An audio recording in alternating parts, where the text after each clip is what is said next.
Hello. Hi. What's going on?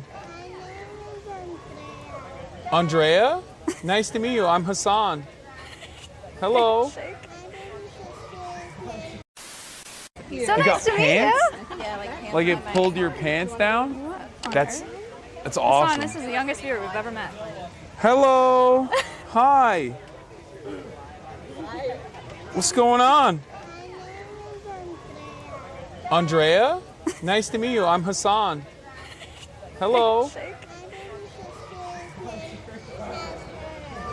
What's your baby sister's name? Maya. Her name is Maya. I know. Wow, that's sick. You want to take a picture? You want to take a picture? He's a little bit taller.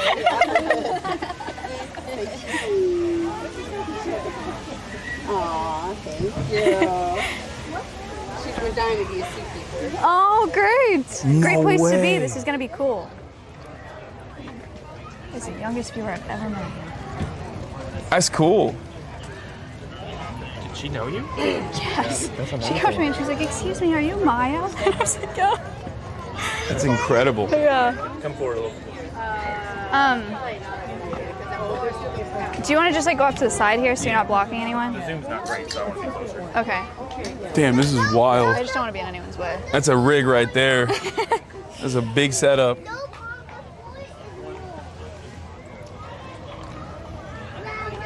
Ratty Ambassador's presentation area.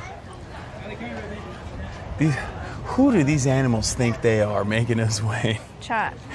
I've seen this. I've seen one of these presentations before. Last time I was here, they brought out a kangaroo. No, not a kangaroo rat. A giant pouched rat. A what? A giant pouched rat, like a rat, but it's like this big. That's creepy. So sick. They detect mines. They detect mines? Yeah. They work for the government? Wow, good afternoon, everybody. Welcome here to Wildlife Explorers Base Camp in our Rady presentation area.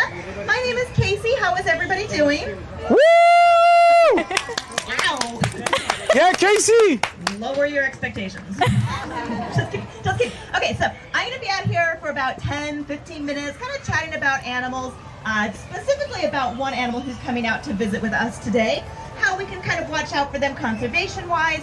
I will probably ask you all to participate and maybe answer some of my questions if you know the answers. I will probably answer your questions if you have any. I will do my best to answer them. As she comes around the corner, I'm sure there's going to be lots of people who know what kind of animal ambassador is coming around the corner over here. Oh, he's so big. What is it? Sloth! A sloth! Woo! Absolutely. How'd you guys know? Because she's so slow, right? Yeah. All right, so here's my tricky question. There are 6 species of sloths altogether. Is she a 2-toed or a 3-toed sloth? 2-toed. 3? How many think she's a 3-toed sloth? You guys are wrong. How many think she's a 2-toed sloth? Ooh, most of you. How many of you didn't vote because you thought you'd get it wrong? One of you, thank you very much. She is a 2-toed sloth, specifically a Linnaeus 2-toed sloth. And the way you can tell the difference is by counting their front toenails. So every sloth in the world is going to have 3 toenails on their back, and then you have to look at their front to tell the difference between a 2-toed or a 3-toed. So she is a 2-toed sloth there. There are 2 species of 2-toed sloths and 4 species of 3-toed sloths. Toad. That sounds so weird. Toad. She is one of the largest species of sloths there is. She weighs in today at about 10 kilograms, which for those of us who live here in California, that is about 20 pounds, 22 pounds, give or take a little bit. Whoa. So she is the larger side of the species of sloth. And she is a wonderful example of a female, which tend to be a little bit smaller in size than their male counterparts. But really, the size difference is pretty small, so you'll never be able to guess just by looking at them if they're male or female. Take it home with me, maybe. All right, let's go for another one here, you guys. How many of you, let's do this one. Who thinks her best sense is her eyesight? Nobody. What's her best sense? Smell? Smell. How do you know that? God damn, I got it right. Oh my god, dude. Because the size of her nose, right? Usually you can guess the best sense an animal has by looking at the size and shape of their different I got it features. right. So owls with giant big eyes have really good eyesight. This sloth here with these teeny tiny little eyes, you might even have a hard time finding them because they're so small, have really poor eyesight. But she's got that big nose, and just like dogs, her nose is often wet. Wet smells are easier my to God, tell I'm the gonna difference die. between than dry smells. So having that lettuce. wet nose Let her have helps the lettuce. smell Let her keep and moving find it things further around away. her. Now it's okay for her to have Give her really the poor lettuce. eyesight because what does she eat? Leaves. Leaves. Leaves, thank you. Thank you. You She just said eats it louder, leaves. She but lives whatever. in So a good. tree and she eats leaves. There is no hunting involved. There's not really any foraging involved. She literally will just reach out, grab a branch, pull it close to her, and start munching. That is how much she has to put into finding her food. So she doesn't have to look for it, but she can definitely smell where it's going. And she can smell if she wants to change the type of tree that she's in. So she will eat a variety of different tree parts. Oh my God. Or different types of trees. And Look at her she'll eat go. the leaves, the flowers, the shoots. She might even eat a couple of bugs that are on the leaves. Occasionally she might come across a bird's nest and eat a bird egg. Not a normal thing, but opportunistically if it comes up. Xena over here is eating what? What is she eating, you guys? Lettuce, yeah. Lettuce is a great way for her to get all the water that she needs. And she's going to get a variety of different types of lettuce. Today it's iceberg. it's falling but her it might face. be kale, it might be cabbage. All different types of greens. What else is she eating? What else can I'm you see dying. there? Oh my God. Oh my God. Oh no. Corn. Yeah, anybody She's else dropping like the corn? letter. She's dropping Yeah, the lettuce. me too. It's one of her favorite little treats to have. She also gets things like root vegetables, sweet potato or jicama, and lots of other veggies because we don't have a rainforest that grows here in San Diego, so we can't go over and just cut leaves down for her out of a tree. So our diet team works with our nutritionists, and they come up with a diet of fruits and vegetables and greens that fulfill all of her needs nutritionally, rather than us having to get tree parts for her. She's so to good. eat. She's like, I had enough. Yeah, no, he's in there. She's like, I'm good. I'm good on the Did you have a lettuce. question, kiddo?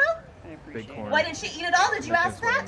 She's so Guess good. what? She's She's so beautiful. She's what's known as a drop feeder. And a drop feeder plays a very important role in the areas of the forested, specifically the rainforest for her. But drop feeders are things like sloths, monkeys, porcupines. They're animals that will eat a certain amount of food and then they'll drop it on the ground. And sometimes they can be just that dramatic. They're like, ugh, done. But that is really helpful for smaller animals who live on the forest floors because now there's all these little bits of food around for them to find and eat. Now, I just want to preface this really quickly because I'm going to keep talking. But Xena, when she's finished, is just going to go back into her crate and be like, I'm all done. I've had enough sunlight. Bye-bye. So if she leaves, you guys, that is her choice. But I'm going to stay out here and chit-chat and talk some more, just so you all know. Okay, so let's see. What was I talking about? She's leaving I was us. talking about rainforest and how we don't have a rainforest here in California, so we can't just cut down trees. Guess what the biggest threat to sloths that live in the rainforest is?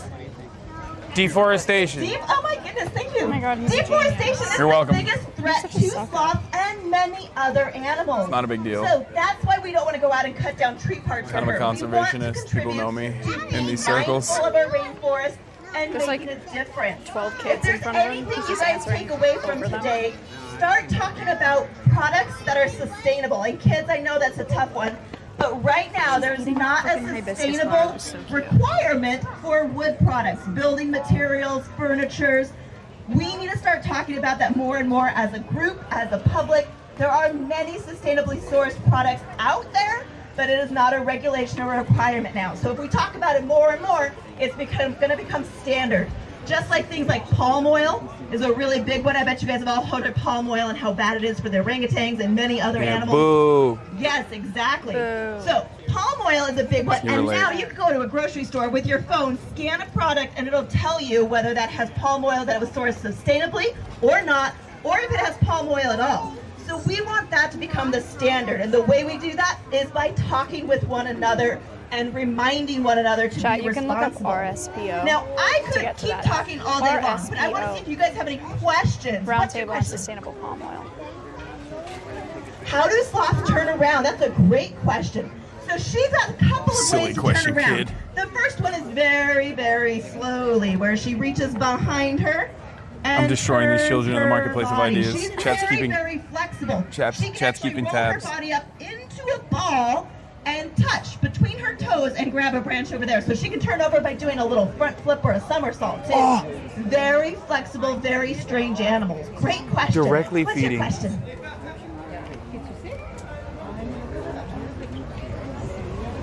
Whoa, I couldn't hear that one. Say it one more time for me.